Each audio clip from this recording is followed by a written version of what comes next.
कल्याण लोकसभेत खानदेशी बांधव मोठ्या संख्येने वास्तव्याला असून त्यांचे प्रतिनिधित्व करणाऱ्या उत्तर महाराष्ट्र खानदेश विकास मंडळाच्या सदस्यांनी आज कल्याण लोकसभेचे खासदार डॉक्टर श्रीकांत एकनाथ शिंदे यांची भेट घेत त्यांना आगामी लोकसभा निवडणुकीत पाठिंबा जाहीर केला।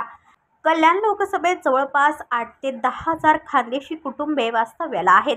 या खानदेशी समाजाच्या पोट जातींच्या 22 संघटना असून या सर्व संघटनांचे नेतृत्व उत्तर महाराष्ट्र खानदेश विकास मंडळ करते।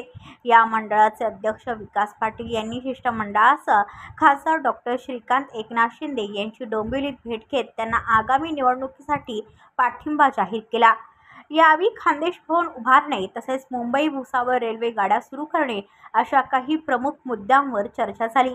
यावेळी त्यांच्याशी संवाद साधताना खासदार डॉक्टर श्रीकांत शिंदे यांनी कल्याण लोकसभेत केलेल्या विविध विकास कामांची त्यांना माहिती दिली आणि येत्या 20 मे रोजी मोठ्या प्रमाणात मतदानाचा अधिकार आवर्जून बजावण्याचे आवाहन केले।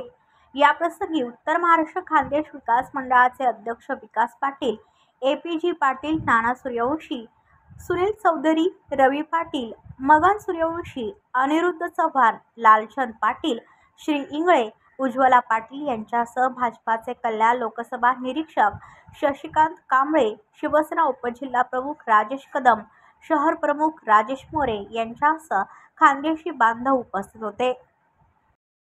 खरं म्हणजे आज उत्तर महाराष्ट्रातील सर्व संघटनांच्या प्रमुख पदाधिकाऱ्यांची प्रतिनिधींची आज खासदार श्रीकांत शिंदे साहेब यांच्या समवेत एक बैठक झाली आणि गेल्या 10 वर्षांपासून सातत्याने या बाजूला श्रीकांत शिंदे साहेबांना आणि त्या लोकसभेमध्ये कपिल पाटील साहेबांना खानदेशी सर्व जे काही आमची मंडळी आहेत ती सातत्याने सपोर्ट करत असतात आणि या सगळ्या विषयामध्ये उत्तर महाराष्ट्रातून एवढ्या लांब येऊन स्थायिक झालेली ही सगळी मंडळी त्यांचे काही विषय होते ते या ठिकाणी त्यांच्यासोबत चर्चा झाल्याच्या नंतर त्यांना तो सकारात्मक प्रतिसाद खासदार साहेबांनी पण दिलेला आहे आणि नेहमीप्रमाणे उत्तर महाराष्ट्रातल्या सर्व संस्था सर्व सामाजिक संघटना यांनी एकमुखी पाठिंबा हा माननीय खासदार श्रीकांत शिंदे साहेब यांना या कल्याण लोकसभा मतदारसंघामध्ये दिलेला आहे आणि त्याप्रमाणे सर्व संघटनांचे प्रतिनिधी समाजामध्ये सर्व स्तरावरती फिरून सर्व आपले जे काही जाती बांधव आहेत त्या सर्वांना सांगतील की या निवडणुकीमध्ये येत्या 20 मे रोजी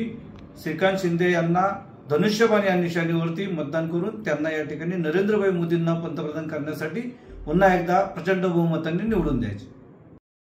ब्युरो रिपोर्ट, डोंबिवली, आपले वृत्तप्रहार। तुमच्या आजूबाजूला घडणाऱ्या घटना पाहण्यासाठी आपल्या वृत्तप्रहार वाहिनीच्या YouTube चॅनलला सबस्क्राइब करा। तसेच नव्या व्हिडिओची नोटिफिकेशन मिळवण्यासाठी बाजूला असलेल्या बेल आयकॉनवरती क्लिक करा। प्रत्येक बातमीला लाईक करा आणि शेअर करा।